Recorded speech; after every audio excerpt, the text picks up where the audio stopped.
हरियाणा का property ID घोटाला इस समय 88 शहरों में बसने वाले 1 करोड़ से ज्यादा हरियाणवियों की जिंदगी का गड़बड़ झाला बन गया है। आज सबसे ज्यादा प्रताड़ित अगर 88 हरियाणा के शहरों में रहने वाले लोगों को कोई चीज कचोट रही है, झकझोर रही है, दलालों के हाथ उनको लुटवा रही है, तो वो प्रॉपर्टी आईडी का गड़बड़ झाला है। हरियाणा की जनता आज नगर पालिकाओं और सड़कों पर धक्के खा रही है, पानी पी पी कर सरकार को कोस रही है, ना कोई लोगों की बात सुनने वाला है, ना कोई प्रॉपर्टी आईडी को दुरुस्त करने वाला है, और ना ही किसी प्रकार की दुरुस्ती का कोई रास्ता भविष्य में नजर आता है। बार बार मनोहर लाल जी कहा करते हैं भ्रष्टाचार के बारे में। असल में अब यह भ्रष्टाचार का मनोहर काल है। तो भ्रष्टाचार का मनोहर काल और प्रॉपर्टी आईडी में 60 करोड़ का घोलमाल। प्रॉपर्टी आईडी की समस्याएं क्या हैं? 42,70,000 हरियाणा की प्रॉपर्टीज का सर्वे हुआ। जैसा शैलजा जी कह रही थी, 7-8 बड़ी समस्याएं इस समय हैं। नंबर 1, दलालों और कर्मचारियों ने वैध कॉलोनी, सैंक्शनड कॉलोनी को अनसैंक्शनड कॉलोनी बना दिया और अनसैंक्शनड कॉलोनीज को सैंक्शनड कॉलोनी बना दिया। अब अगर आपका प्लॉट या मकान सैंक्शनड कॉलोनी में है और उसे अनसैंक्शनड में डाल दिया तो सैकड़ों करोड़ रुपया की रिश्वत देकर अब उसे ठीक करवाने के लिए लोग धक्के खा रहे हैं। नंबर 2, अधिकतर प्रॉपर्टी की मलकियत मालिक के बजाय किसी और के नाम चढ़ा दी। शैलजा जी की प्रॉपर्टी किरण जी के नाम चढ़ा दी, किरण जी की प्रॉपर्टी गोगी जी के नाम चढ़ा दी, गोगी जी की प्रॉपर्टी प्रदीप जी के नाम चढ़ा दी। अब लोग धक्के खाते घूम रहे हैं कि ये मकान मेरा है। अब उनको अपने पुश्तैनी मकान जो 10-10 पीढ़ी, 5-5 पीढ़ी, 4-4 पीढ़ी से आप रहते हैं, वहां ये साबित करना पड़ रहा। तीसरा, कई जगह किराएदारों को मालिक दिखा दिया। अब मालिक को यह साबित करना पड़ रहा है कि मैं मालिक हूं, किराएदार गोगी जी हैं, ये मालिक नहीं है, इसके लिए पैसा देना पड़ता है। चौथा, कई मकानों की एक प्रॉपर्टी आईडी बना दी। तो आपका मकान, आपका मकान, आपका मकान, आपका मकान, चारों के मकान की एक प्रॉपर्टी आईडी बन गई। अब आप घूम रहे हैं दलालों के चक्कर खाते हुए कि भैया मेरा अलग है, इनका अलग है, इनका अलग है, इनका अलग है। पांचवा, प्रॉपर्टी का एरिया और मकान का साइज दोनों जानबूझ के गलत भर दिए। किसी का प्लॉट का साइज 150 गज है, उसका 75 गज लिख दिया या 50 गज लिख दिया। अब वो ये साबित करने के लिए घूम रहा है कि भैया मेरा 75 गज नहीं है, मैं तो 150 गज का मालिक हूं, या नंबर गलत लिख दिया। कई जगह यह भी किया, एक ही मकान के अलग अलग कमरों की अलग अलग आईडी बना दी। कर लीजिए, क्या करोगे आप? बेटे के कमरे की अलग आईडी है, बेटिया की कमरे की अलग आईडी है, मां बाप के कमरे की अलग आईडी है। तो अब उसे यह साबित करना पड़ रहा है दलालों को रिश्वत देके कि साहब ये एक मकान है, इसकी 3 की बजाय 1 की जाए। रिहायशी मकानों को कमर्शियल दिखा दिया, कमर्शियल दुकानों को रिहायशी दिखा दिया। तो जो लाखों हजारों दुकानदार भाई हैं जो कमर्शियल एंटरप्राइज चलाते हैं, कोई छोटी मोटी चक्की आटा चलाता है, कोई दुकान चलाता है, उस बेचारे को यह संकट हो गया कि अब उसकी दुकान कमर्शियल की बजाय रेजिडेंशियल हो गई। तो अब उसे रिश्वत देनी पड़ रही है हजारों रुपया की, ये बताने के लिए कि साहब ये मेरी प्रॉपर्टी जो है ये रेजिडेंशियल है। इसी तरह से जो सरकारी जमीन है, वो नगर पालिका की जमीन हो, वो विभागों की जमीन हो, बहुत सारे लोग उन पर कब्जाधारी हैं नाजायज। उन कब्जाधारी लोगों की प्रॉपर्टी आईडी बना दी। तो आप समझ सकते हैं कि कितने हजारों करोड़ रुपए की ऐसी प्रॉपर्टी होंगी जो सरकार की मलकियत है, कहीं पीडब्ल्यूडी की है, कहीं नगर पालिका की है, कहीं एग्रीकल्चर डिपार्टमेंट की है। अगर किसी ने उस पर कब्जा कर लिया तो उसकी प्रॉपर्टी आईडी बना लिया, वो कहता है ये प्रॉपर्टी मेरी हो गई है। सरकारें कब कंटेस्ट करेंगी, कब देखेंगी, कब वो प्रॉपर्टी उनको वापस मिलेगी, हजारों करोड़ की संपत्ति चली जाएगी।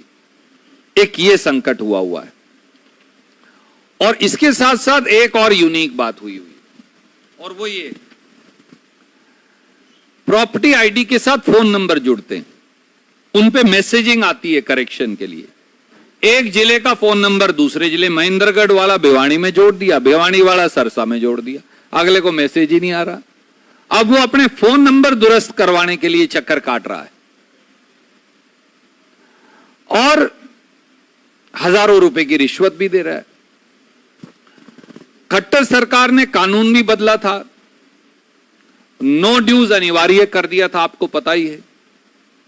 नो ड्यूज पोर्टल में ही गड़बड़ हो गई है साथ साथ। तो नगर पालिका के शहरी निकाय विभाग ने 5 चिट्ठी लिखी हैं। उसमें लिखा है कि भयंकर भ्रष्टाचार हो रहा है। पहली बार किसी ऑफिशियल सर्कुलर में यह लिखा कि भयंकर भ्रष्टाचार हो रहा है, लोग हाहाकार कर रहे हैं। मैं आपको उस चिट्ठी में से एक की लाइन पढ़कर बताऊंगा। और यह सारा पोर्टल जो है उनका गड़बड़ में है। सवाल यह कि हरियाणा के लोग कहां जाएं, इसका नतीजा क्या हो रहा है यह समझने की जरूरत है। नतीजा यह है कि शहरों में प्रॉपर्टी की एनओसी नहीं मिलती, नंबर 1। नंबर 2, मकानों का नक्शा पास नहीं हो रहा।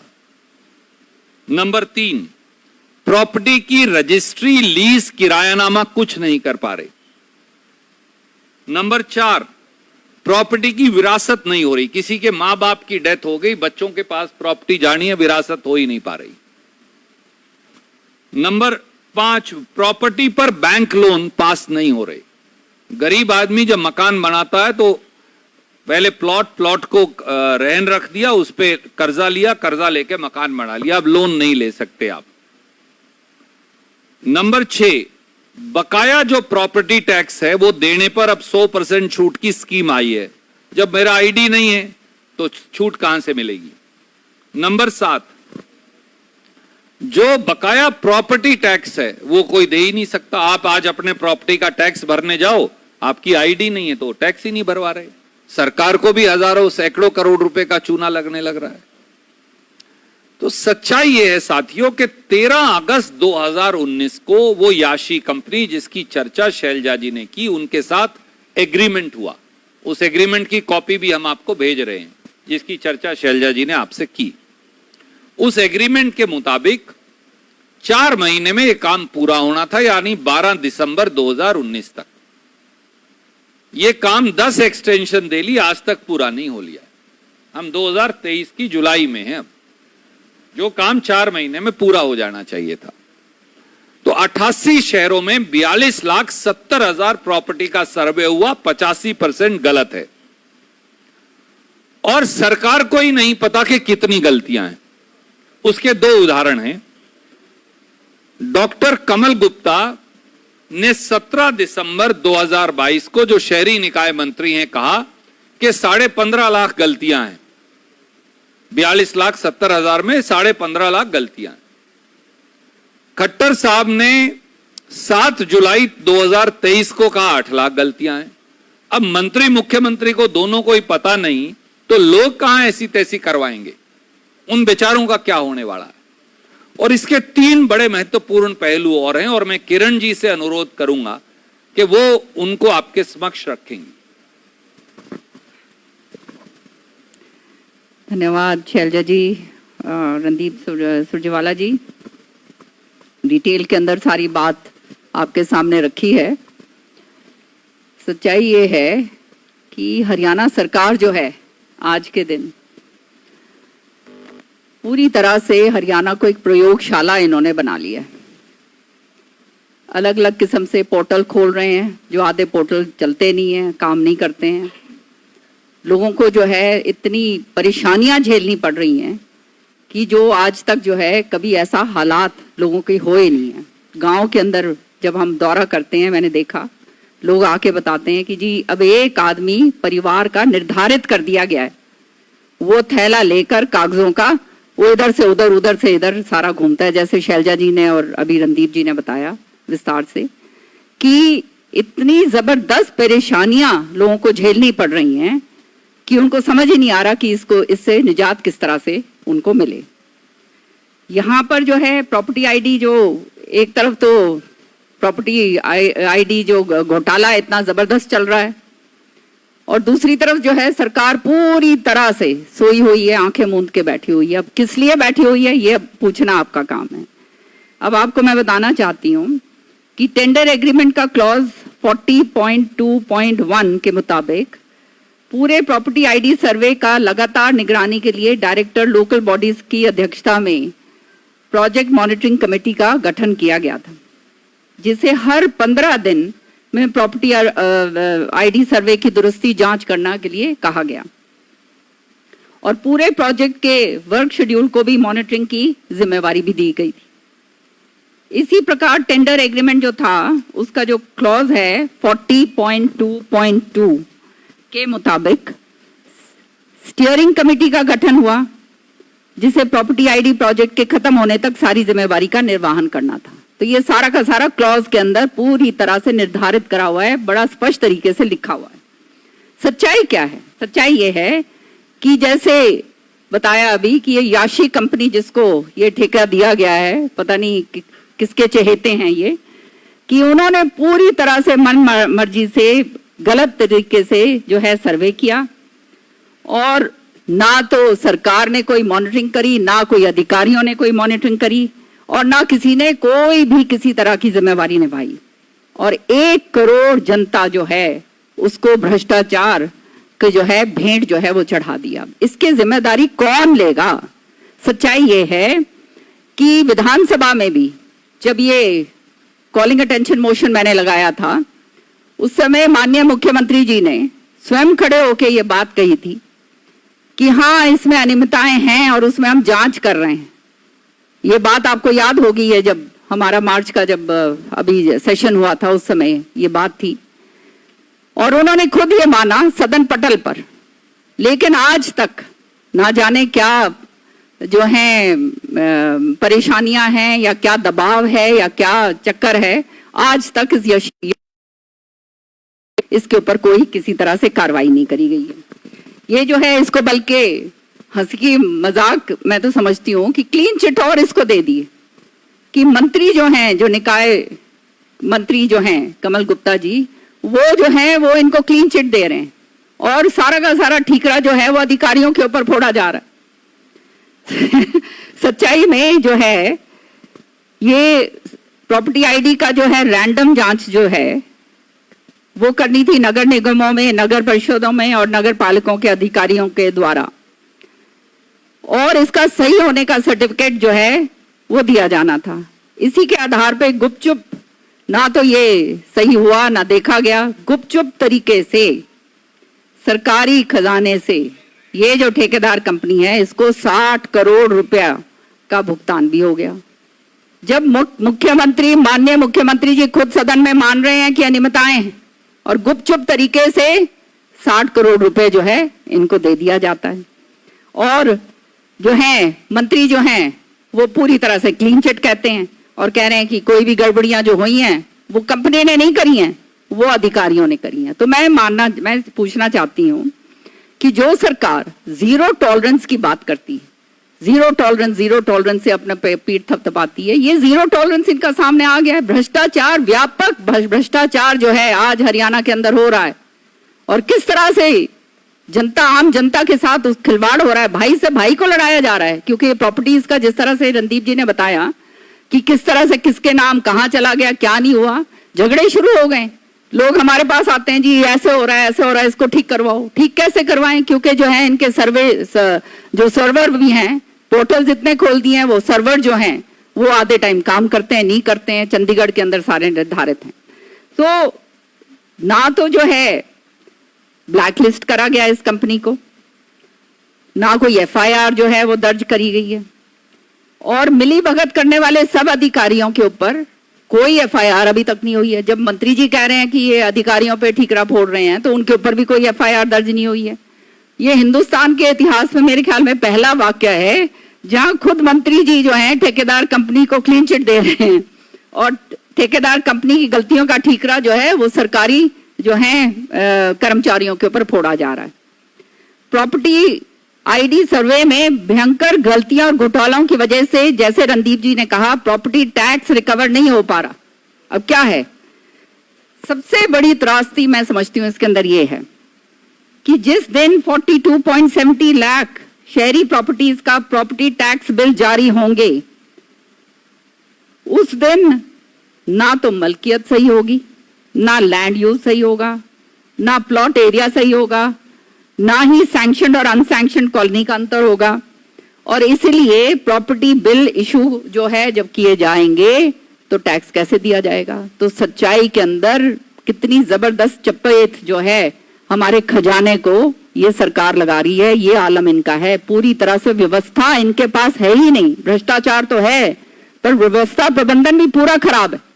ये जब पूरी तरह से जब ये इतना, एक तरफ तो इतने करोड़ों रुपए के अंदर हम जो है कर्जे में डूबे हुए हैं, और ये व्यवस्था इनकी ये है कि ये इस तरह से जो है इन्होंने जो ये प्रॉपर्टी बिल जो है अब जब इशू करेंगे तब क्या आलम होगा, आप सोच सकते हैं कि उसका जो है क्या हाल होगा और सरकारी चूने पर किस तरह से उसके ऊपर ये चपत लगाई जा रही है। तो सच्चाई ये है कि आज के दिन ये सरकार पूरी तरह से विफल है, हर आदमी के लिए परेशानी का सबब बन गई है। और पूरा मैं आगे शैलजा जी को देती हूँ, पूरी तरह से जो डिमांड रखनी है वो बताएंगी कि किस तरह से आज जो है हरियाणा के अंदर 10 साल के अंदर ये सरकार ने आम आदमी के ऊपर पूरी तरह से भ्रष्टाचार किस तरह से व्यापक रूप से फैलाया हुआ है।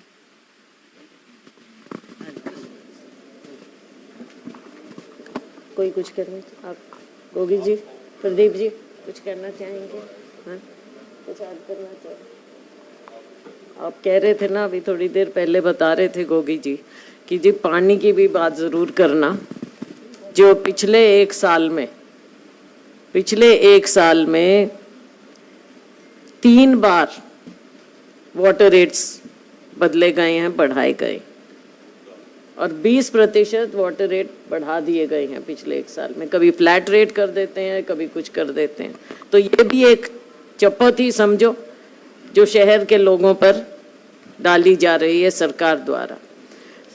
तो साथियों, हमारी इतने डिटेल में जो मेरे साथियों ने, कॉलीग्स ने, हमने आपके सामने ये बात रखी है, हरियाणा का बहुत ही ज्वलंत मुद्दा है।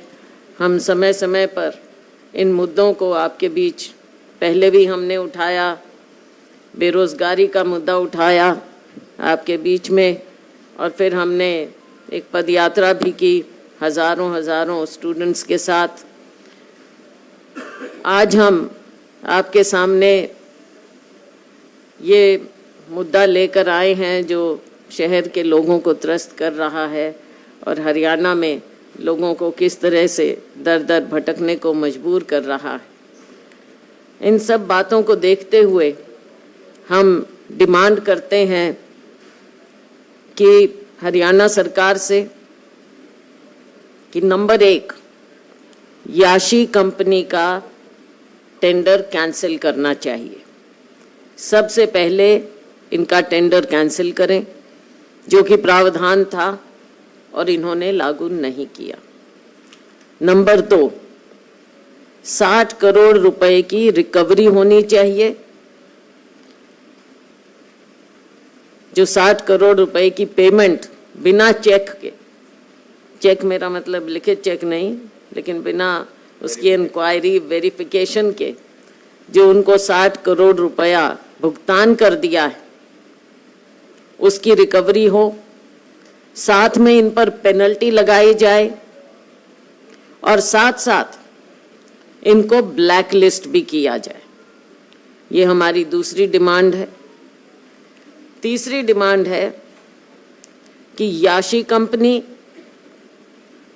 और जो भी सफेद पोश इनमें इनके साथ जुड़े हुए हैं, जो संदिग्ध हैं उन पर,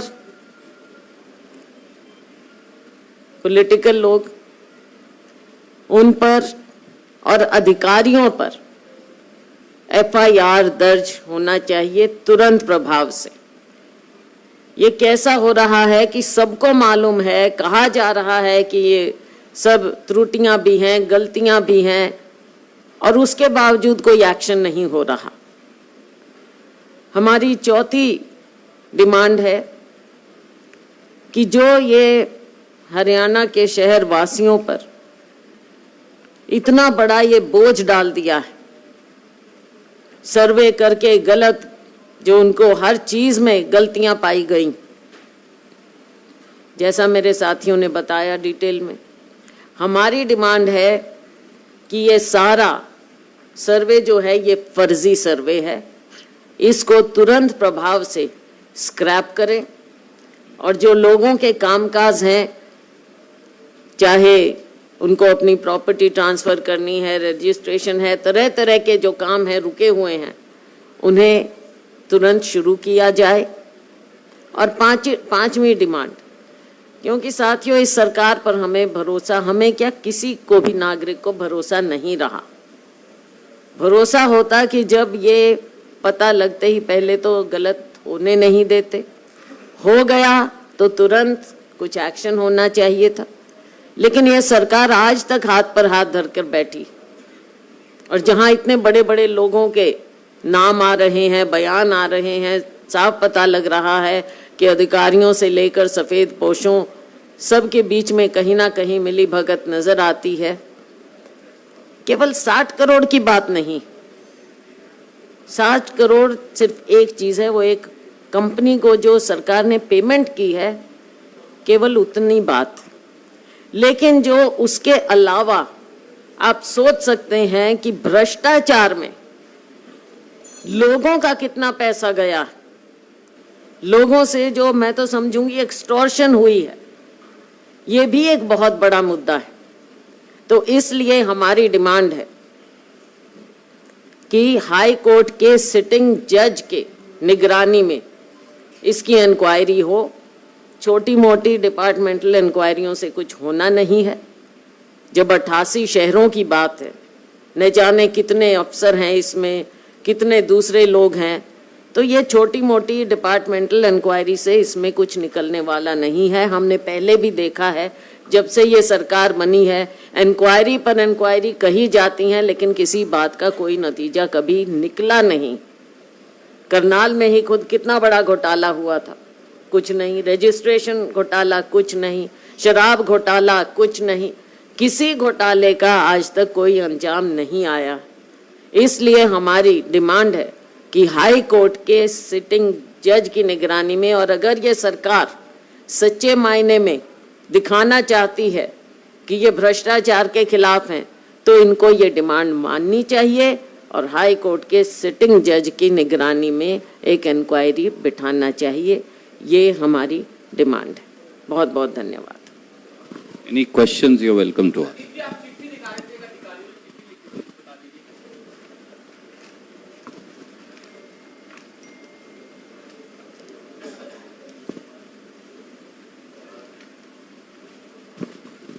साथ ही एक ये सर्कुलर है 28/8/2021 का, वैसे और भी हैं, उसमें ये शहरी निकाय विभाग का है और मैं ये दे दूंगा भूपेंद्र जी को। उसमें लिखा है various complaints and issues regarding manual intervention for the issues of NDC discrepancies in the data submitted by ULB, high corruption, settlement of the objections raised by the citizen, creation of property ID, correction in dues of the municipality in timely manner, due to which citizens are being harassed, and complaints of corruption in this regard are being received from ULBs. ये उनका official circular है, वो खुद भी मानते हैं व्यापक भ्रष्टाचार हुआ है, जैसे शैलजा जी कह रही हैं, और 1 करोड़ लोग हरियाणा के दर दर की ठोकरें खाने को मजबूर हैं। और मैं ये मानता हूं कि जिंदगी में अगर लोगों की सबसे बड़ा कोई नासूर बन गया है हरियाणा के, तो वो प्रॉपर्टी आईडी और परिवार परेशान पत्र या परिवार पहचान पत्र जिसे आप कहते हैं, वो ये दो चीज आज लोगों की जिंदगी में नासूर हैं। किरण जी ने कहा एक आदमी घर का तो जोड़ा उठाए, ये सवेरे निकलता है, यही कागज ठीक करवाने पे लगा हुआ है।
मैंने पढ़ के बताया था। 5 से नीचे रखा CBDC 4.5, 4.4, 4.0, मतलब इतनी कमी है, उससे ज्यादा कमी मिलता है। तो और तो उसी से स्टार्ट होता है।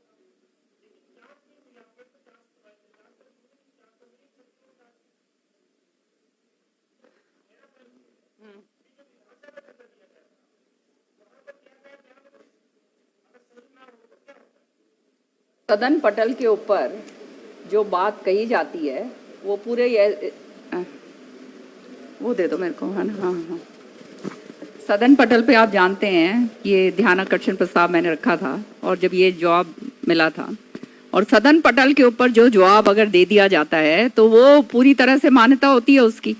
यही तो कहने की बात है कि जहां मुख्यमंत्री जी ने स्वयं उस समय स्वीकारा था कि हाँ इसमें त्रुटियां हैं इसके अंदर, उसके बावजूद कोई कार्रवाई नहीं हुई है। उसके बाद 60 करोड़ रुपए दे दिए गए हैं, और उसके बाद जो है जो FIR, जैसे शैलजा जी ने कहा FIR और सब कुछ होना चाहिए था, वो नहीं हुआ।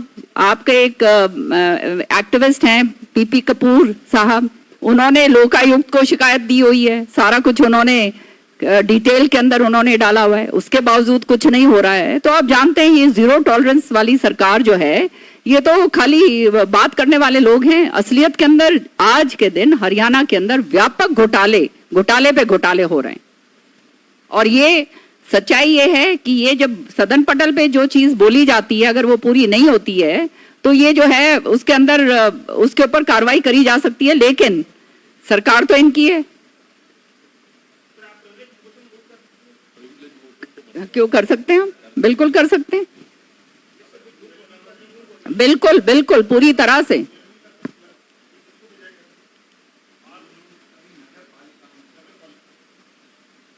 बिल्कुल इस पे प्रिविलेज मोशन पूरी तरह से इस पे मूव हो सकता है। प्रिविलेज ही नहीं, इसके ऊपर तो वो भी होता है अकाउंटिंग वाला।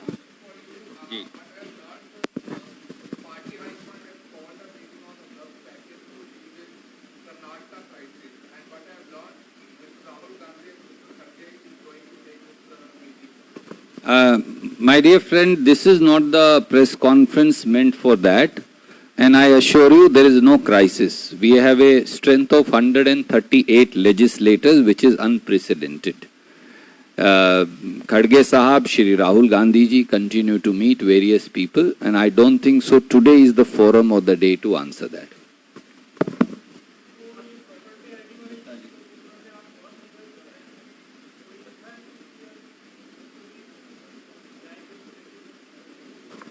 गुप्ता जी, ये लोगों की जिंदगी से जुड़ा हुआ मुद्दा है जिसने हरियाणा के 88 शहरों में रहने वाले लोगों की जिंदगी को दूभर कर दिया है।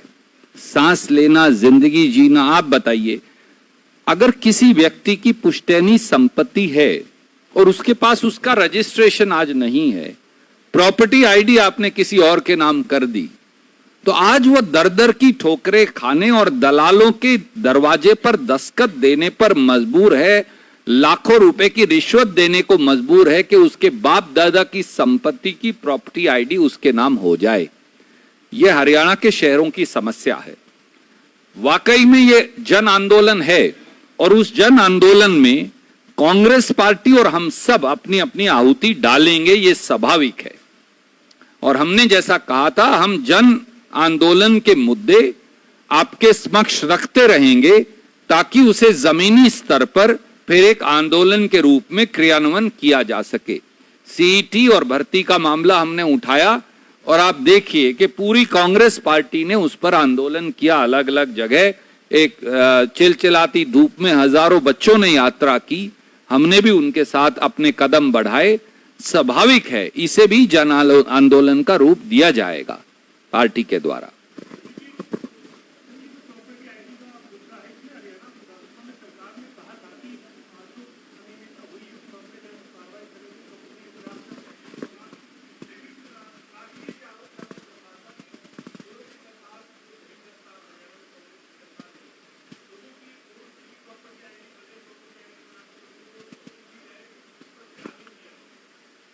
राष्ट्रीय स्वयंसेवक संघ और खट्टर साहब को नए नए स्वप्न आते हैं।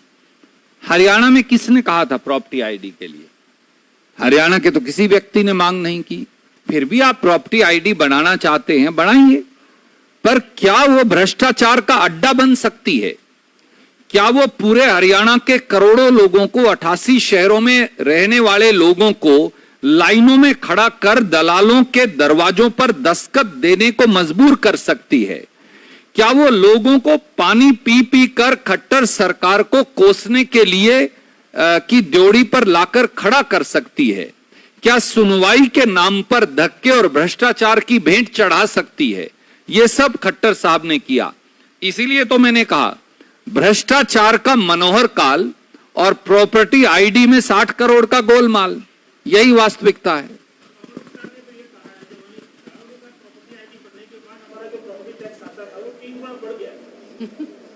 कैसे, किसकी जेब में गया? भैया आज तक तो बिल ही नहीं दिया। मैं इसीलिए तो धीमान साहब ये कहा, शैलजा जी ने, किरण जी ने, मैंने, हरियाणा की मौजूदा सरकार ने प्रॉपर्टी आईडी में इतनी भयंकर त्रुटियां, गलतियां, दलाली और भ्रष्टाचार किया है कि वो आज आप हाउस टैक्स जमा ही नहीं करवा सकते। तो जो सैकड़ों करोड़ रुपए का टैक्स सरकार को आता था, उसको भी चूना लग रहा है। 200, 300, 400 करोड़ की कलेक्शन होगी, मुझे एग्जैक्ट डेटा नहीं पता। और आज तक नई प्रॉपर्टी आईडी के आधार पर कोई हाउस टैक्स का बिल जारी नहीं हुआ। जिस दिन 42,70,000 प्रॉपर्टी आईडी का बिल जारी होगा, अभी तो वो लोग घूम रहे हैं, आपको लोन लेना है, आपको विरासत का इंतकाल करवाना है, आपको एनओसी लेनी है, आपको मकान का नक्शा लेना है, अभी तो वही बेचारे धक्के खा रहे हैं। जिस दिन हाउस टैक्स का बिल आ गया, उस दिन सब कुछ गलत मिलेगा और हाहाकार मच जाएगा। इवन सुअर का कनेक्शन भी। प्रॉपर्टी आईडी बनाने के बाद मैसेज भी गए थे मोबाइल पे, जो अलग बात है कि कौन से करवाने वाली चला गया। इसके नोटिस जारी हुए हैं, तभी तो 8 लाख जो शिकायती लोग आए हैं, उनकी मेरा इतना कैसे आ गया प्रॉपर्टी आईडी, नाम गलत कैसे चल गया, मेरा तो आईडी नहीं था। देखिए, मंत्री ये कहते हैं 15.5 लाख हैं, मुख्यमंत्री कहते हैं कि 8 लाख हैं। शैलजा जी ने वो कॉन्ट्रैक्ट की क्लॉज पढ़कर बताई कि अगर 20% है तो टेंडर कैंसिल होकर पूरा चीज स्क्रैप होनी चाहिए। अब अगर 42,70,000 हैं और 15.5 लाख कंप्लेंट्स हैं, तो 20% से ज्यादा हो गई। तो टेंडर स्क्रैप होकर फ्रेश सर्वे क्यों नहीं हुआ? क्या खट्टर साहब इसी बात का जवाब दे दें? 8 लाख हैं तो भी 20% हो गई, उसका जवाब दे दें। आप याशी कंपनी के साथ हैं या हरियाणा के लोगों के साथ? सवाल ये।